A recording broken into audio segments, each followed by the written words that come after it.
Welcome to Shepherd's Coffee Talk.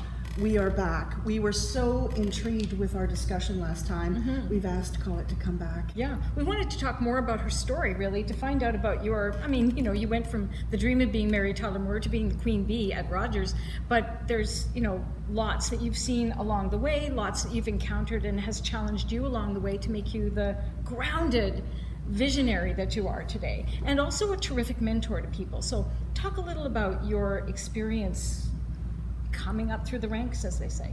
Well, those are very kind words, so thank you. Essentially, you have to have empathy all the way around, right? From day one. If you realize how hard it was for you, I've always been of the opinion that my job is about blazing the way or opening the doors for those who come after me. Whether it's making, when you have kids, you always want to make sure they have more than what you did when you were little. It is really, I think, the foundational obligation of a leader is to make sure the people behind you have more opportunity and have a better set of whatever it is, whether it's tools, whether it's a range of options, whether it's learning and learning opportunities. I realized in my 40s when I moved to becoming the only vice president, woman vice president at Rogers, was, wow, I no longer am the learner and the student, I'm the teacher. And it was a bit daunting, a bit disappointing, because I love to learn, but then I realized, all right, well, that's my mission, it shall be so. And I've always tried to make sure that I am able to create. There are things I won't get to be. I won't get to be the president because of the large conglomeration. And I know that because I'm going to age out before it's time at this point in time. But if I can plow and make sure that those behind me get there, then I will feel like I've accomplished my goal.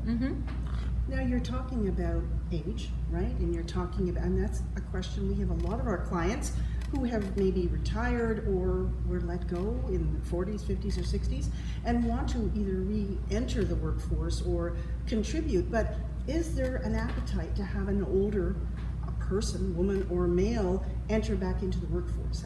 It's a tough one. It is very difficult. There is a stigma, and what I would say to that is evolve your personal brand, right? It's all about your personal brand. People think of me as the TV lady at Rogers. I'm the TV lady, and if TV is dying, well, then she's out with the old, right? And let's in with the new. But I'm not a TV lady. I'm a content lady. Yes, you are. And so it's all about content. And so I have to keep reinforcing. I have to fine-tune my brand. I have, if I in those shoes, the advice I would give is try and do some public speaking. Try and do some things that change your brand. See and be seen where your particular brand needs to be, and then the person you are comes out, and the package you come in is less important. Stay relevant. The thing is, that's what I was going to say, Marlene. If we don't update our skill set too, at a certain point, we think we've learned enough. We know how to use an Excel spreadsheet, maybe, or we figured out this, and then we forget that we need to learning until we're not here anymore is the key to really being successful. But that's how you stay young. Is being curious. Exactly. Right? Ask questions all the time, and don't be afraid to offer your pearls of wisdom. But sometimes also don't be afraid to learn. Don't be this. Don't saying, "Oh, they're those young whippersnappers." I know that. No. We're all in this together, and so if you think young, stay young, look young, just feel young, you will be. We call it ageless living here at Coffee Talk. Oh, I love that. I love that. Ageless living. It is. It's really the key, I think, to feeling good. Now, I wanted to ask a little bit about work-life balance, home and work, because again, as a woman, you've worked your way up to the top tier. You've had to give up a lot and sacrifice a lot. I see the younger people today entering the workforce, and it's a little different now. They want more balance in their life. And good on them. Yeah. Good on them for, I come from the generation where you, once you get a job, you stay with that company for your entire career. If I were to give advice, I'd say don't do that, right? Move around, get the variety of everything. I worked for an amazing company, still work for that amazing company.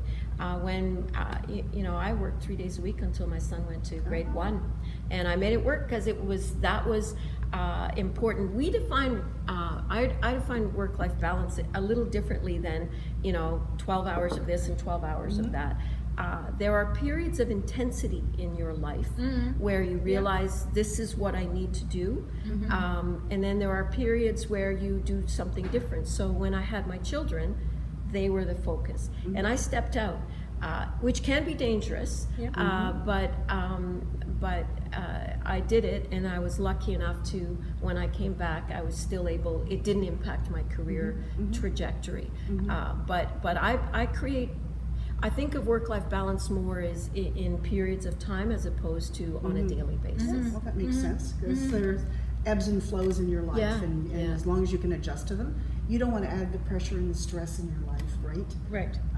But still stay relevant in the game. One thing I have to say, I visited City Line last month, and the vibe and the people, they're all in love with their jobs. Yeah. It was mainly women, I think, who were working on the team for City Line, and they were all just like, yay, they were happy. And I said, like, what planet did you people come from? How does this happen? You seem to have a really great work culture. And one of those women has been doing this for 40 years, doing City Line for 40 years, and that embodies the sentiment we're trying to impart here today. Is you can keep the same job but always evolve in it, or you can move around to a variety of jobs. Now, and when you talk about content, a lot of our ladies, are sort of 40 plus, and how is the content changing for them? Is there enough for that demographic? No, the struggle I have with the currency for advertising in the business of television is the measurement system called Numeris. You might know it as BBM or Nielsen, and the money demographic is 25 to 54. Well, I have more money to spend. I'm not in that demographic anymore. And so on my 55th birthday, I thought, wait a second, I'm not irrelevant. I got more money than my 29-year-old daughter, who's not going to spend $500 on a dress, right? And so we are working with Numeris now to convince them that your demo is outdated. Right. You need to go. Yes. Yes. They're not looking at the right stuff. Exactly. Wow. You need to go from So 30 much to is based 60. on that. Yes. Yes. Disruptor. Oh, I know. Disruptor I love on my it. left. I love it. I love it too. Colette, Oh, you're this a is fascinating. superstar. Thank you very so much for joining us. Yeah, Sure. thank Thank you. you. And thank you.